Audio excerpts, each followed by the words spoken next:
अस्सलामुअलैकुम वरहमतुल्लाहि वबरकातुहू। जमात चहारों मजमून माहौल का मुताला हिस्सा अव्वल सबक नंबर 4 है पीने का पानी। आइए ये करके देखिए। एक कांच के गिलास में आधा गिलास पानी लीजिए।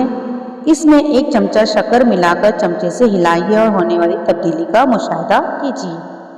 आधा गिलास पानी लेना है और उसमें 1 चम्मच शक्कर मिलाकर चमचे से हिलाना है। ये तजुर्बा नीचे दिए हुए हर एक शय लेकर कीजिए। नमक, शहद, धोने का सोडा, फिटकरी का सफूफ, रेत, गेहूं का आटा, लकड़ी का भूसा, हल्दी का सफूफ और थोड़ा सा तेल। इस तरह से हमने शक्कर लेकर 1 गिलास में डालकर चमचे से हिलाए। इसी तरह से नमक भी लेना है। इसी तरह से शहद, धोने का सोडा, फिटकरी का सफूफ, रेत, गेहूं का आटा, लकड़ी का भूसा, ये तमाम चीज़ें भी अलग अलग गिलास में लेकर उन्हें हिलाना है। हर नई शय इस्तेमाल करने से पहले गिलास को अच्छी तरह धोकर साफ कर ले। आपको क्या मालूम हो गया? हमें इस तरह का तजुर्बा कर देखना है। हर चीज़ जो है तो लेना है और पानी में मिलाकर देखना है कि हमें क्या मालूम होता है। शक्कर, नमक, धोने का सोडा, फिटकरी का सफूफ जैसी अशिया पानी में डालकर हिलाने पर वो गायब हो जाती है। तो शक्कर, नमक, धोने का सोडा और फिटकरी ये चीज़ें अगर हम पानी में डालकर हिलाएंगे तो वो गायब हो जाती है। वो पानी में मुकम्मल तौर पर हल हो जाती है। लेकिन रेत, गेहूं का आटा, लकड़ी का भूसा, तेल, हल्दी के सफूफ के साथ ऐसा नहीं होता। हिलाने पर भी वो पानी में पूरी तरह से हल नहीं होते। रेत जो है तो जैसी की वैसी रहेंगी पानी के अंदर। गेहूं का आटा भी जो है तो ये जो चीज़ें है ये कोई भी चीज़ें पानी में पूरी तरह से हल नहीं होती। इससे क्या जाहिर होता है? चंद अशिया पानी में हल हो जाती है तो चंद अशिया हल नहीं होती। कुछ चीज़ें ऐसी है, कुछ चीज़ें ऐसी हैं जो पानी में हल हो जाती है और कुछ चीज़ें ऐसी हैं जो पानी में हल नहीं होती। हलशुदा शय बर्तन के पानी में पूरी तरह फैल जाती है। नमक पानी में हल होते ही बर्तन के पानी का जायका नमकीन हो जाता है। शक्कर हल हो तो पानी मीठा हो जाता है। जो चीज़ें पानी में हल हो जाती है तो चीज़ें पानी में हल हो जाने की वजह से पानी का जायका बदल जाता है। अगर नमक पानी में हल हो जाए तो पानी का जो जायका है वो नमकीन हो जाता है और शक्कर अगर पानी में हल हो जाए तो पानी का जायका मीठा हो जाता है। नया लफ्ज़ सीखिए, महलूल। पानी में जब कोई शय हल हो जाती है तो पानी और इस शय का आमेज़ा तैयार हो जाता है। इस आमेज़े को शय का महलूल कहते हैं। जैसे हम कोई चीज़, जैसे नमक पानी में अगर हम मिला रहे हैं तो ये जो नमक जो है पानी में हल हो जाता है और नमक और पानी का जो ये आमेज़ा है इसी को जो है तो महलूल कहा जाता है। अगर किसी को दस्त और तय होने लगती है तो हम इसे पानी में नमक और शक्कर का महलूल बनाकर पीने के लिए देते हैं। इस महलूल को जल संजीवनी कहते हैं। अस्पताल में मरीजों को सलाइन लगाते हैं। सलाइन यानी नमक का महलूल। बाज़ वक्त सलाइन में ही दूसरी दवाएं डालकर मरीज को दी जाती है। ये फ़ायदेमंद महलूल की मिसालें हैं। क्या आप जानते हैं समंदर के पानी का जायका नमकीन होता है क्योंकि वह नमक का कुदरती महलूल है। जो समंदर है, समंदर के पानी का जायका जो तो खारा होता है क्योंकि वो नमक का कुदरती महलूल है। पानी के अंदर कुदरती तौर पर नमक समंदर के अंदर मिला हुआ है। हम समंदर का पानी पीने के लिए इस्तेमाल नहीं कर सकते। मुख्तलिफ कुओं के पानी का जायका मुख्तलिफ होता है। ऐसा क्यों? ज़मीन में मौजूद कुछ अशिया पानी में हल हो जाती है और इनका जायका कुएं के पानी में आ जाता है। लेकिन अगर पानी में कुछ भी हल ना हो तो पानी में जायका नहीं होता। अगर पानी खालिस हो, उसमें कुछ भी हल ना हो तो पानी का कोई भी जायका नहीं होता। सोडा वाटर की बोतल का ढक्कन खोलते ही बुलबुले झाग के साथ ऊपर आते हैं।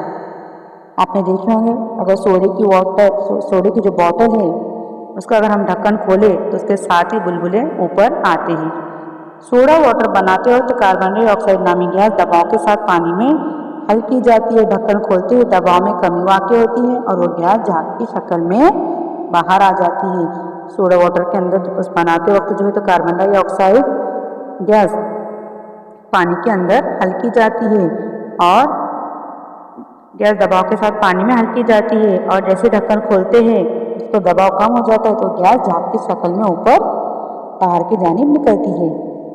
आइए ये करके देखिए। एक बड़े बर्तन में पानी भर लीजिए। इस तरह से बड़े बर्तन में पानी लेना है। नीचे दी हुई अशिया जमा कीजिए। कंपास बॉक्स में प्लास्टिक की पट्टी, रबर, पेंसिल का टुकड़ा, पेंसिल, तराश, रबर बैंड, परका, जो भी हमारे कंपास बॉक्स में जो चीज़ें हैं तो वो सब जो है तो वो चीज़ें लेना है। घर में से स्टील का छोटा चमचा, प्लास्टिक का छोटा चमचा, मूंगफली के छिलके, कील, स्क्रू, सिक्के वगैरह। बाग में से तीलियाँ तीलियाँ, कंकर, पत्ते, मिट्टी। इनमें से एक एक चीज़ पानी में डालने पर वो डूबती है या तैरती है, इसका मुशाहिदा कीजिए। अब अलग अलग चीज़ें लेना है और वो पानी में डालना है। कौन सी चीज़ें पानी में तैरती है और कौन सी चीज़ें पानी में डूब जाती है, इस बात का हमें मुशाहिदा करना है। आपको क्या मालूम हुआ? रबर, पेंसिल, तराश, प्रकार, स्टील का चमचा, कील, स्क्रू, सिक्के, मिट्टी, कंकड़ डूब जाते जबकि दूसरी चीज़ें तैरती है। इससे क्या जाहिर होता है? कुछ चीज़ें ऐसी है जो पानी में डूब जाती है और कुछ चीज़ें ऐसी जो पानी की सतह पर तैरती है। इससे क्या जाहिर होता है? बाज़ चीज़ें पानी पर तैरती है और बाज़ डूब जाती है। पानी पर तैरने वाली अशिया पानी से हल्की होती है और डूबने वाली अशिया पानी से भारी होती है। जो अशिया पानी से हल्की होती है, जो चीज़ें पानी से हल्की होती है वो पानी की सतह पर तैरती है और जो चीज़ें पानी से भारी होती है वो पानी में डूब जाती है। आइए ये करके देखिए। एक बड़े बीकर इस्तेमाल में गदला पानी लीजिए। पानी गदला ना हो तो इसमें थोड़ी मिट्टी, छोटी मोटी तीलियाँ, सूखे पत्तों के छोटे छोटे टुकड़े मिलाकर इसे गदला कीजिए। एक बीकर लेना है, इसमें पानी लेना है और उसमें थोड़ा सा गदला पानी करना है। अगर नहीं गदला है तो उसके अंदर मिट्टी डालकर उसे गदला करना है। अब इस बीकर को साकिन हालत में 4-5 घंटे रखिए। इस तरह से पानी में ये सब चीज़ें मिलाकर उसे 4-5 घंटे के लिए ऐसे ही रख देना है। आपको क्या मालूम हुआ? पानी की तह में मिट्टी के ज़र्रात जमा हो जाते हैं जबकि तिनके और दूसरा कचरा पानी में तैरता है। तो हमने इसका मिट्टी, छोटे मोटे तीलियाँ, सूखे पत्ते ऐसे अगर डालें तो हम देखेंगे 4-5 घंटे के बाद में अगर उस बीकर का मुशाहिदा करेंगे तो हमें पता चलेगा कि जो मिट्टी है वो ज़मीन की तह में बैठ जाती है, लेकिन जो पत्ते वगैरह जो कचरा है वो पानी के ऊपर तैरने लगता है। इससे क्या जाहिर होता है? मिट्टी के ज़रात पानी से वज़नी होते हैं लेकिन जसामत में बेहद छोटे होने की वजह से इनके तहनशीन होने की रफ्तार बेहद कम होती है। मिट्टी के ज़रात जो है पानी से भारी होते हैं, पानी से वज़नी होते हैं, लेकिन इनकी जसामत कम होने की वजह से इनके तह तक बैठने के लिए इन्हें वक्त लगता है। इनकी रफ्तार कम, इनके तहनशीन होने की रफ्तार बेहद कम होती है। पत्तों के टुकड़े और तीलियाँ पानी से हल्की होती है। जो तीलियाँ होती हैं ये और पत्ते होते हैं ये पानी से हल्के होते हैं, इसलिए पानी की सतह पर तैरने लगते हैं। पानी अब पहले की बनिस्बत बहुत साफ और शफाफ नज़र आता है। इस तरह से थोड़ी देर तक अगर 4 से 5 घंटे अगर हम पानी इस तरह से रख देंगे तो जो कचरा है ऊपर तैरने लगेगा और जो मिट्टी की ज़रात है पानी बीकर के तह में बैठ जाएंगे और पानी साफ नज़र आएगा। पानी को इस तरह काफ़ी देर तक साकिन हालत में रखकर गाद के नीचे बैठने को तहनशीनी कहते हैं। गाद को हिलाए बगैर ऊपर का पानी दूसरे 2 बीकर में निकाल लें। यह पानी पहले की बनिस्बत साफ और शफाफ नज़र आता है। इसके बावजूद पानी में मिट्टी के ज़रात, बारीक ज़र्रात और दूसरा कचरा अब भी तैरता नज़र आता है। इस तरह से जो हम ऊपर का पानी अगर निकाल लेंगे तो दूसरे बीकर में वो पानी जो है साफ और शफाफ नज़र आएगा। अब इन दोनों बीकरों को लेकर यहाँ दिए हुए 2 तजुर्बे करना है। इन बीकरों पर 1 और 2 नंबर लिख दीजिए। आइए ये करके देखिए। पहले बीकर के पानी में फिटकरी डालकर हल्के हाथ से हिलाइए। इसके बाद पानी को 2-3 घंटे साकिन रखिए। पहले बीकर को क्या करना है? फिटकरी डालकर हिलाना है और दूसरे बीकर को जो है तो इसके पानी को 2-3 घंटे ऐसे ही रख देना है। पानी पर तैरने वाले ज़रात आहिस्ता आहिस्ता तह में बैठ जाते हैं और ऊपर का पानी शफाफ हो जाता है, लेकिन कचरा और तिनके अब भी तैरते रहते हैं। पानी पर जो तैरने वाले ज़रात है आहिस्ता आहिस्ता नीचे बैठ जाते हैं और ऊपर का पानी साफ हो जाता है, लेकिन जो कचरा तिनके अब भी तैरते रहते हैं। इससे क्या जाहिर होता है? फिटकरी घुमाने से गदले पानी में मौजूद मिट्टी के ज़रात तह में बैठने में मदद मिलती है। फिटकरी घुमाने की वजह से जो है तो पानी के ज़रात तह में बैठने में मदद मिलती है। औसत हजम का एक और बीकर लीजिए, इस पर चाय की छन्नी रखिए। इस तरह से बीकर लेना है, उस पर चाय की छन्नी रखना है। एक साफ मुलायम सूती कपड़ा कीजिए, इसको 4 घड़ी में तय कीजिए, इसे गीला करके छन्नी पर बिछाइए और इसी तरह से उसके ऊपर जो है एक सूती कपड़ा 4 घड़ी करके बिछाना है। दूसरे नंबर के बीकर का पानी आहिस्ता आहिस्ता कपड़े की तह पर उंडेलिए। आपको क्या मालूम होगा, मिट्टी और कचरा कपड़े पर अटक जाते हैं। छन्नी के नीचे के बीकर में पानी गिरता है, वो शफाफ नजर आता है। पानी और छन्नी की मदद से जो हम पानी छानने का अमल करते हैं, इसकी वजह से जो है तो पानी साफ नजर आता है। मिट्टी और कचरा कपड़े पर अटक जाते हैं और छन्नी के नीचे जो पानी गिरता है वो साफ और शफाफ नजर आता है। छन्नी के नीचे के बीकर में जो पानी गिरता है वो शफाफ नजर आता है। इससे क्या जाहिर होता है, गंदे पानी को छानने पर पानी साफ होने में मदद मिलती है। ये तजुर्बा मुकम्मल होने पर इस्तेमाल शुदा पानी वापस बाग खेत में डाल दीजिए और हाथ साबुन से अच्छी तरह धो लीजिए। नया लफ्ज सीखिए, बेज़रर पानी। जिस पानी के पीने से हमारी सेहत को किसी किस्म का खतरा नहीं होता, ऐसे पानी को बेज़रर पानी कहते हैं। जो पानी पीने से हमें किसी तरह का कोई खतरा नहीं होता, ऐसे पानी को बेज़रर पानी कहा जाता है। गदला पानी साफ और शफाफ करने के तरीके हमने देख लिए, लेकिन ये ज़रूरी नहीं कि साफ और शफाफ नजर आने वाला पानी बेज़रर ही हो। बताइए तो भला, बरसात के दिनों में नदी का पानी गदला हो जाता है, वो हम क्यों नहीं पीते? आप किसी जगह सैर के लिए गए होंगे, वहाँ के झरने या कुएं के पानी पर बू आ रही हो, तो आप क्या वो पानी पिएंगे? ऐसा गंदा पानी हम पी सकते क्या? जी नहीं। पीने के लिए बेज़रर पानी, पीने के लिए पानी का बेज़रर होना ज़रूरी है। खालिस पानी में जायका नहीं होता, रंग या बू नहीं होती। पानी रंगदार नजर आए या इसमें बू आए तो ऐसा पानी ना पिए। ऐसा पानी पीने से इंसान बीमार हो सकता है। जो पीने के लिए पानी है वो पानी बेज़रर होना चाहिए, जिससे हमें कोई नुकसान नहीं पहुंचना चाहिए। बरसात का गदला पानी हम छान कर इस्तेमाल करते हैं, ज़रूरी होते इसमें फिटकरी घुमाते हैं या निथार लेते हैं। इसकी वजह से पानी का गदलापन कम हो जाता है, पानी साफ और शफाफ नजर आता है, यानी क्या वाकई वो पानी बेज़रर हो गया। इस ताल्लुक से हम और मज़ीद मालूमात हासिल करेंगे। नया लफ्ज़ सीखिए, खुर्दबीनी। बेहद छोटी जसामत जो सादा आँख या दस्त के जरिए नजर ना आए। खुर्दबीनी जानदार, जसामत में बेहद छोटे जानदार जो छोटे छोटे बारीक बारीक होते हैं, उसे खुर्दबीनी जानदार कहते हैं। खुर्दबीन तजुर्बा गाहों में खुर्दबीनी अशिया को देखने के लिए इस्तेमाल होने वाला आला। इस तरह की जो आला होता है उसे खुर्दबीन कहा जाता है।